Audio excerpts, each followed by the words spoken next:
Hey everyone, Sandy here, and I am getting ready to scrapbook this photo of my children and I at Mel's Diner. And we have this lovely salad in the middle of our photo. There's actually a little bit of a story with the salad and how large it came out when usually they come out really small. I'm going to touch on that a little bit in the journaling, but it's not going to be my main story. The main story is just how we went out and had lunch one day as a family. We were just kind of bored, and my husband was at work, and we just needed to get out of the house. I've pulled out some things. I'm not sure exactly what I'm going to use or if I'm going to have to go explore in my room. I am going to be using these Sizzix Thinlits, and I already know my title. It's going to be Moments at Mel's. I have various scrapbook pages of us eating at Mel's Diner, so I'm going to cut out moments. I pulled out these Simple Stories Summer Vibes chipboard frames. I have some Bella Boulevard bows. I have this chipboard frame. It's kind of maybe a thick paper actually. I'm not exactly sure where this one came from. I have some Bella Boulevard tabbies, and it's got like tabs and arrows and such. I have a couple Amy Tangerine die cuts. I have this little canvas banner tag. I have some thickers. And then I just pulled a bunch of different scraps from my scrap bin. Anything that looked like fun to me, I just grabbed it. So I have all of these, and then I have two 12x12s. One is this teal dot from Fancy Pants Golden Days. And then I also have this charcoal gradient, they call it, from Little Yellow Bicycle. And this is from 2012. And on the back is some like sports stuff and all, but I'm totally not using that. I really love like this burst forth pattern coming off of this paper. So let's see what I can get going. So I had actually gutted that teal paper because I was thinking about matting my photo with it. However, I went for some blue basil cardstock instead. I just inked up the edges of my papers and made some layers underneath the photo, kind of at a little bit of angles. I didn't want it to be totally square and very right angled and very ordered. I wanted it to be kind of ordered but kind of messy. So I am just trying to make that happen. I'm not sure if I completely succeeded at it. I am happy with the final page except for one little part. I'm not sure what to do with it, but you'll be able to see it at the end. So I'm just making sure to distress ink all of my edges. And then I couldn't figure out which way I had the paper on there, and I'm like, wait a second, was it this way? I literally have this problem. As you can just see, I will do something, immediately pick it up to put it together, and cannot remember for the life of me what my plan was. It just is kind of gone out of my head, like boom, it's gone. So I'm just sitting here and trying to figure out where I want to use that die cut, and I kind of like, I can't even figure it out, so I just flop it over to the side. I decide I'm going to use that donut kind of like I would a doily. And I'm just messing around, putting stuff in layers, deciding which ones I like, which ones I don't like. And I'm sitting here, at this moment I'm thinking I've horribly gone wrong on this layout. I'm not exactly sure what's going on here. I'm kind of lost, and all this is going on in my head, but I'm still going forward. And then I decide, you know what, I just need to cut out that moments.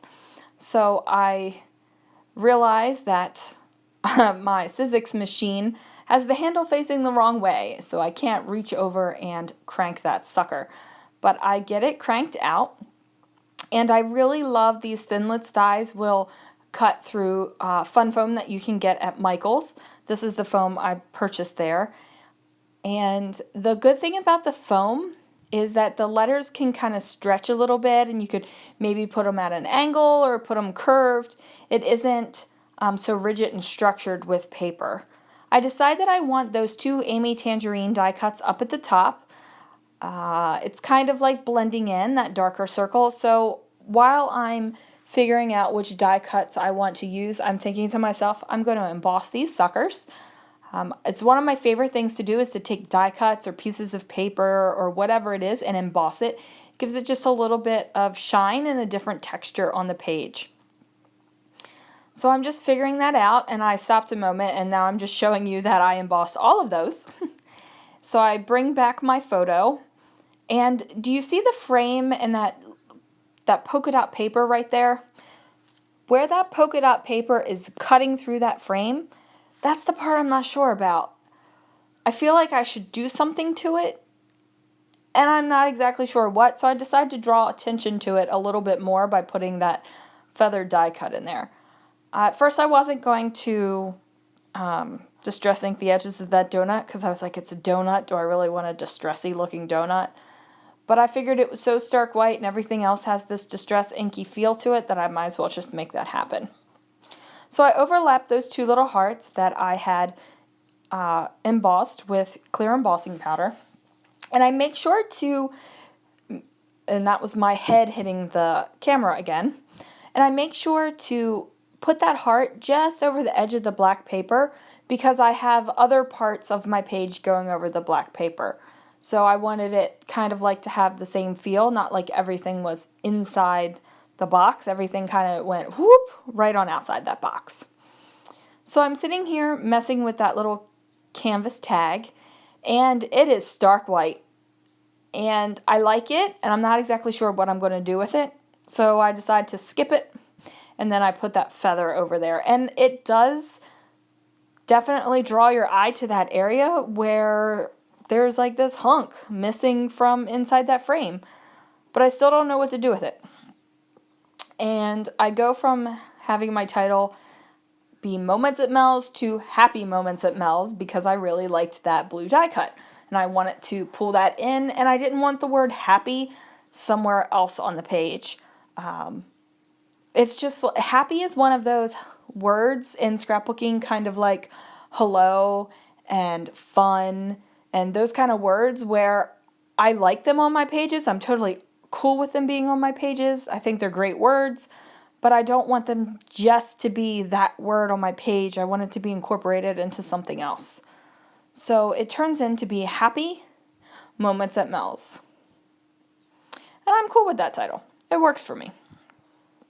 But I'm sitting here, while I'm doing this, I'm thinking to myself that something needs to go there. Something has to cover on that white banner there, and I'm not exactly sure what it's going to be.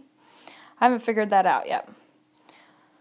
But I do grab my little Scotch dot runner to put some adhesive on that foam. Would have been much easier if I just would have used adhesive backed foam, or even put some adhesive on the foam before I ran it through the Sizzix machine, but you know what? That thought didn't even occur to me until I was actually putting the dot runner on the back of the adhesive.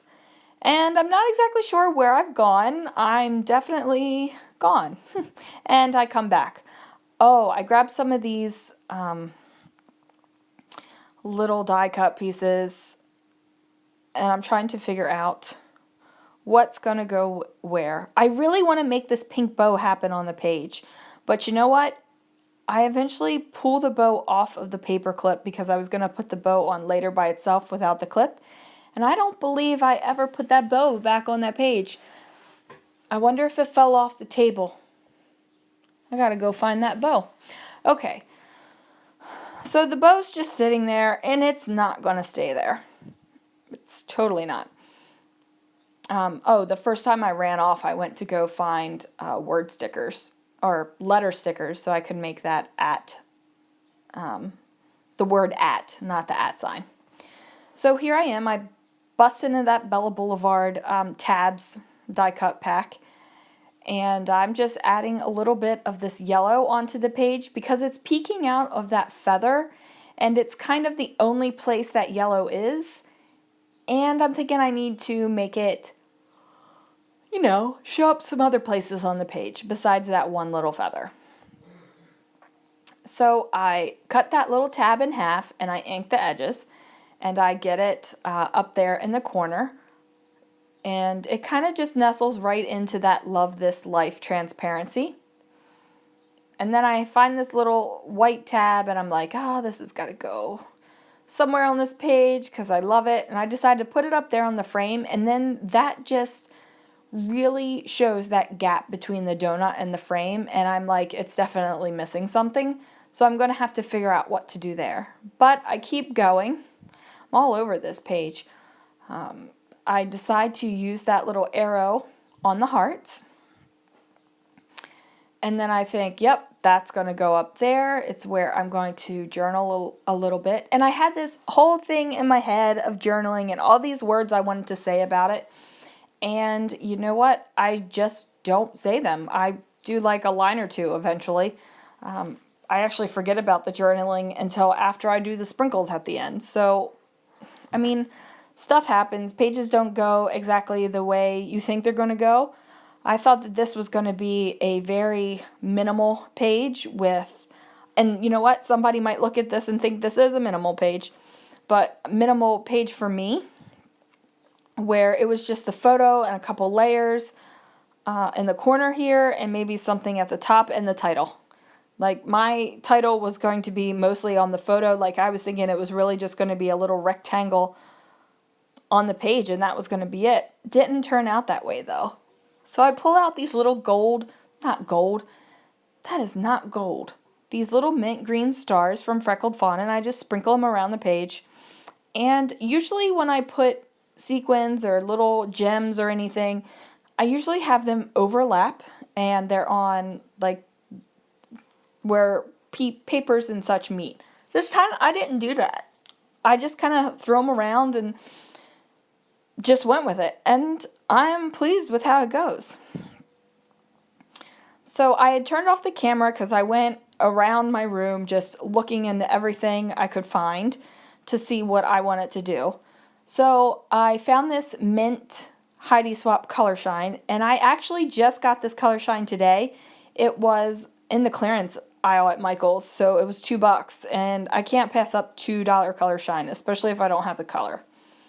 I do get a little bit gloppy over there, and then I realized to myself, oh my word, I didn't even journal. So I've got this Heidi Shine on there, and I just decide to go for it and put the journaling down. And I just make it happen. And then I had put that little blue thing across the white banner. And that satisfied my urge not to have it completely white. Well, guys, thanks for watching. I hope you'll tune in tomorrow for my next video. Bye.